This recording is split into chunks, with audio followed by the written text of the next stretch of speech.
Who is the real Elon Musk? Well, after hours of extensive research, I bring you the untold truth behind a man who built his life on lies.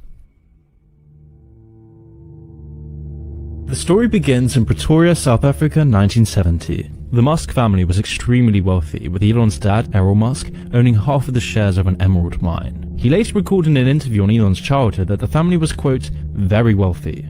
We had so much money at the time that we couldn't even close our safe. One person would have to shove the money in, and the other would have to slam the door shut. And then there'd be all these other notes sticking out, so we'd have to empty them into our pockets. End quote. Although having said this, it was far from a happy childhood. Whilst being born into incredible wealth, Elon suffered relentless abuse from his father. It was very violent. It was not a happy childhood. My father has serious issues. But it didn't stop there. In 9th grade at Bryanston High School, even the school kids went after him. And when asked about being bullied in school... I was almost beaten to death, if you call that bullied. In an interview with NBC News, Elon's mother, Mae Musk, told Maria Shriver about her son's struggles. He was always brilliant, but you know, brilliance doesn't always go into practical benefits. Elon would recall that he was basically hiding from this gang as they hunted him down, because he accidentally bumped into this guy in assembly that morning, and this guy had taken some huge offense at that. So later that day, while Elon was having lunch, this guy snuck up on him, kicked him in the head, and then shoved him down the stairs. When Elon reached the bottom of the stairs, a bunch of other guys gathered around him and started kicking him, while the first bully slammed his head into the ground to the point of Elon blacking out. As a result, he had to go to the hospital, missing school for weeks. This dark childhood affected Elon greatly, as it would for most people, but the effects of this would later become more apparent in his future life. Elon eventually left South Africa for the US, where he would go on to intern for a startup in Silicon Valley. During his internship, he had the idea for his first business, after a salesman for Yellow Pages walked into one of the offices where he worked and tried to sell his startup. The salesman's idea was for an online listing ad in addition to the company's normal Yellow Pages listings. But the pitch was poor and the guy didn't really know anything about the internet, but Elon saw a glimmer of promise in the idea and used it for himself. So in 1995, Elon and his brother Kimball formed Global Link Information Network, which changed its name to Zip2 because Global Link Information Network is a terrible name. The idea behind Zip2 was to convince businesses to create a web presence on a searchable web directory. At the time, this was very ahead of the curve. Something that allowed you to get maps and directions on the internet, and then something that allowed you to do online manipulation of content, kind of a really advanced blogging system. We started getting some interest. I mean, half the time we'd be like, what's the internet? Even in Silicon Valley. But then occasionally somebody would buy it and we'd get a little bit of money from them. The Zip2 story is the first part of Elon's current PR strategy. Elon always makes out that his time at Zip2 was the classic Silicon Valley origin story. You know, he'll always talk about how he had to risk everything with only $2,000 to his name, a ton of student debt, whilst also being so broke he couldn't afford an apartment. But things were pretty tough in the early going. I didn't have any money. In fact, I had negative money. I had huge student debts. So, in fact, I couldn't afford a place to stay and an office. But this was just a story. Musk was in reality living on his father's money, who also paid for his university fees and invested $28,000 into the company. Despite this, he tried to claim that his father was broke, painting himself as coming to America with nothing. But I understand why he'd exaggerate his beginning story, and there would be no harm done if it stopped there. After 4 years of working on Zip2, Elon and his brother finally reached the golden point that most tech startups could only dream of in the beginning, the acquisition of the company from a bigger company. In 1999, the company was sold for $305 million, with Elon getting his $22 million share, and this is where Elon's public story begins to take a more dishonest turn. Hi, Elon Musk speaking. It's 7 o'clock in the morning, and Elon Musk anxiously waits for his golden payoff, his prize for paying his dues in the valley. A year ago, Musk sold his software company, Zip2, which enabled newspapers to publish online for $400 million cash. 3 years ago, I was showering at the Y and sleeping on the office floor, and now, obviously, I've got a $1 million car and quite a few creature comforts. So this is an ATM. What we're going to do is transform the traditional banking industry. I do not fit the picture of a banker. X.com, this is Julie. One of the many misconceptions about Elon is that he was the co-founder of PayPal. So, I'm going to put up something that probably looks familiar to most people here. This is the homepage of PayPal in 2000. Elon was a co-founder. He's not. What happened is Elon Musk started a company called X.com with the money he made from Zip2. The basic goal of X.com was for customers to be able to email money to each other rather than having to deal with everything in cash. There was a little feature that just seemed like an obvious feature, which was the ability to transfer money from one person to another by entering a unique identifier like an email address. Musk essentially grew X.com's user base by giving money away for referrals.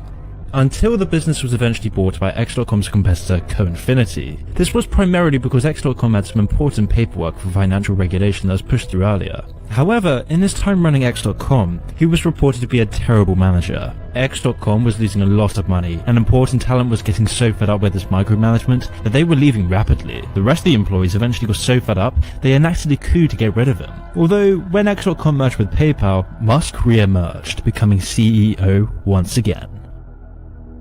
During his time at PayPal, he was struggling to generate enough revenue, leading to his predatory actions against small-time PayPal users. You see, a lot of PayPal's profits in the early days with Musk came from closing accounts with no real explanation as the company pocketed the balance. The idea being that small-time users couldn't afford to take serious legal action, and it was pretty widely reported at the time, and since they weren't a bank, nobody could do anything. It was all a part of PayPal's early acceptable use policy. Although even with these predatory actions, Musk's incohesive business model led to him being removed as CEO once again. But this time it really didn't matter. He went on to make $165 million when PayPal got bought by eBay, and during this time things were looking up, and he married his first wife, Justine Wilson. However, Justine would recall that his controlling behavior didn't just stop at work. Justine claimed that even on their wedding day, Elon's deep-rooted insecurities from childhood came to the surface as he told his wife, "I'm the alpha now." Elon would always try to assert his control over Justine, for example during their frequent arguments about his overbearing control. Justine reportedly said, "I'm your wife, not your employee," to which Musk responded, "If you were my employee, I would fire you." By this time they had moved to Los Angeles and had their first child, a boy named Nevada Alexander. The same week, Nevada went down for a nap and stopped breathing. He was 10 weeks old, the age where male infants are most susceptible to sudden infant death syndrome. By the time the paramedics resuscitated him, he had been deprived of oxygen for so long that he was brain dead. As Elon's wife grieved openly about it, Elon would snap, telling his wife to stop being so emotionally manipulative.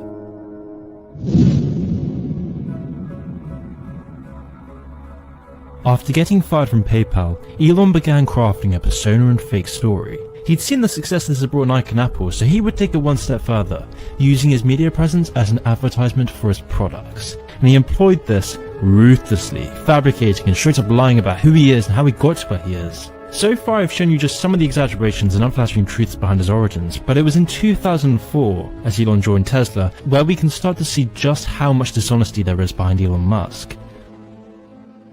The point being that these ventures now seem to have wonderful momentum and things are going well, but I remember well there was a point in time when each of them had their tipping point and could have gone either way. I wonder if you could talk a little bit about the origins of Tesla. Sure. After PayPal, I decided I wanted to get back into electric vehicles and make something happen in that arena, particularly since GM had come out with the EV1, and I thought, okay, well, there's not really a need for a startup company to develop electric cars because obviously GM is going to create the EV2 and the EV3. So I thought, okay, well, we've got to try to create an electric car company. But it wasn't as though in creating these companies that we thought that we would be successful. I thought that the most likely outcome was failure. But it was still worth doing. Seems like quite an inspirational story. But did you notice how Elon never alludes to the original creators of Tesla? It's a lie by omission. You see, Tesla was actually the brainchild of a tiny band of obsessive Silicon Valley engineers who would go on to collaborate with and collide with Elon Musk. He wasn't the founder in the sense of he wasn't, we started it. Well, I mean, this is one of the things that I found kind of fascinating about him is that he's actually accomplished some amazing things in his own right. He's totally amazing. Yeah, SpaceX is amazing, and he's done some interesting things with Tesla for sure.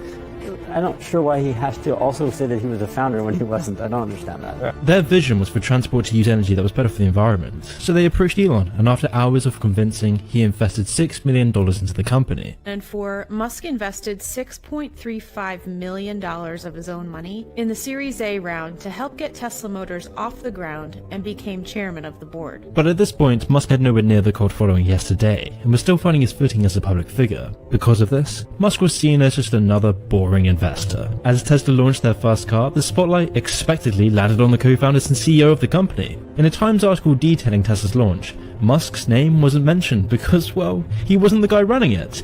But this bothered Elon deeply. He needed to create a public persona. Because of this, he responded to the article by contacting the founders of Tesla, claiming, if anything like this happens again, please consider our relationship with Tesla to end immediately upon publication of such a piece. Please ensure that the New York Times publishes a correction as soon as possible. Musk now wanted to get vengeance. The founders later claimed in an interview that this was, quote, the first time we bumped heads was really over that press coverage of the debut. We had technical disagreements that we worked through, and it was always very collegial. We'd work through our opinions and come to a conclusion. That was the first time where it was this emotional. And as Musk wasn't the CEO, he would just come in every few weeks to look at developments and then demand changes that disrupted the workflow. It was one step forward and two steps back according to the VP of Tesla, which meant Tesla's growth would be stalled. Deliberately. It was an excuse to remove the CEO for Elon Musk to gain more control over the company, as they were starting to grow exponentially at this point. So in 2007, after organizing and pressuring other investors in the company, Elon told the CEO and co-founder of Tesla that he was being removed. There was no discussion, the co-founder said. I didn't get to hear what they said. I didn't get to defend myself. I felt totally stranded. I mean, this guy had been shut out of his own company.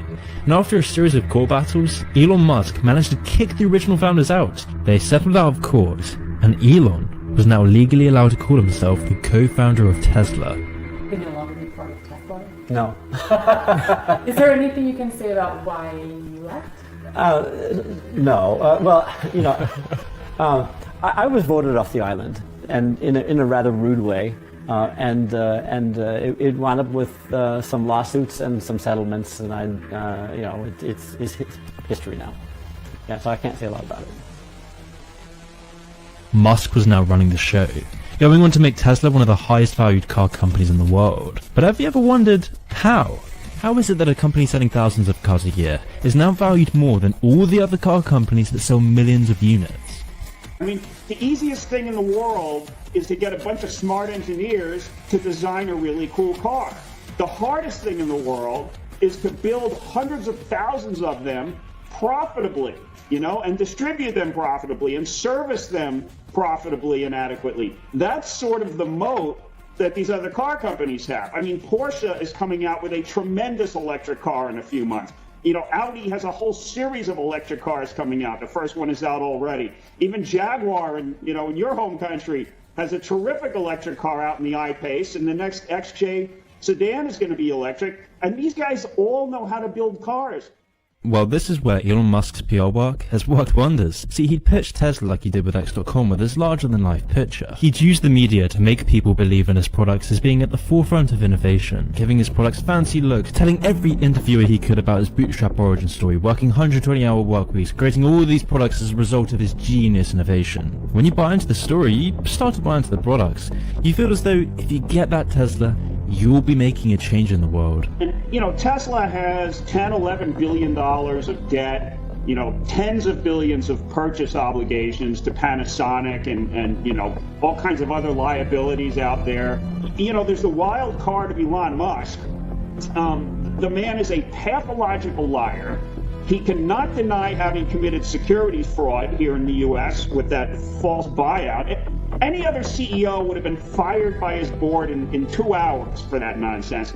Tesla is a completely dysfunctional organization. But of course, Musk never talks about this, just like he never talks about the fact that most of his companies are only alive because of government subsidies. But when it comes to government subsidies for normal people who've had their businesses and livelihoods crushed in the last year, he'll say that's a very bad idea.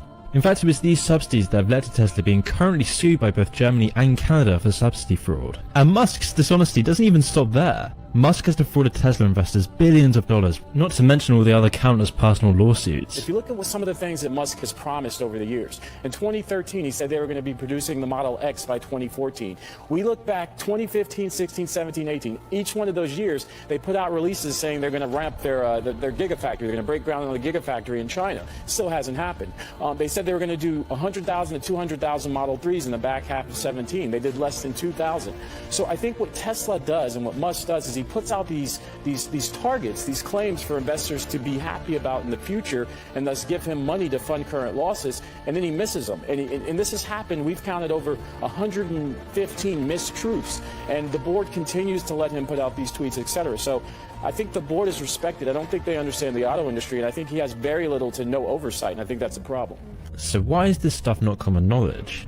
Well, because Elon is a master of PR. He and his team know exactly what people want to hear. He knows that in this time where wealth inequality is the highest it's ever been, we all want to think that those with hundreds of billions made that money through hard work and innovation. So that's why he spends so much time crafting his appeal to millennials who are burnt out, depressed and poor. That's why you see him making cameos in TV shows. That's why he'll go on the Joe Rogan podcast for 3 hours. That's why he'll tweet all the things that people want to hear. He'll convince you that he's a man driven not by greed or power, but for the betterment of humanity. Meanwhile, he'll fire his employees for being pro-union and make up some bogus reasons about them testing positive for THC, and then proceed to smoke a blunt on the Joe Rogan podcast. And this is just the small personal things, let alone the fraud and fake origin stories. The whole thing is a facade, and people seem to be buying into it more and more. He's literally the monorail guy from The Simpsons.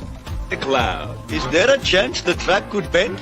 Not on your life, my Hindu friend. What about us brain-dead slobs? You'll be given cushy jobs. And so it all starts to fit together. From the twisted childhood, the lies about his past, the lies about his companies, the court battles, the lawsuits. This is exactly why Neil Armstrong and Buzz Aldrin denounced him, not just because of his mission to privatize space, but because they knew his mission was built on lies. They know the real Elon Musk, and they don't trust him. But most of the public actually do, which just shows you how well a good PR campaign can convince anyone of anything. So as Elon Musk continues to rapidly develop Neuralink, which is Elon's pet project to introduce brain chips into the general population, you'll notice that there isn't any outrage, because the PR works its magic. The only outrage about Neuralink comes from those who actually work on it. It's why 5 of the 9 founders of Neuralink have already left the company after seeing straight through Musk's facade.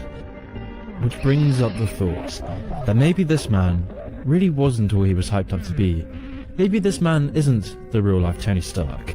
Maybe Elon isn't the savior he's made out to be. Maybe Musk is just another man making billions from dishonesty, inheritance, manipulation and ruthlessness. Maybe Elon Musk is just a symptom of a sick society.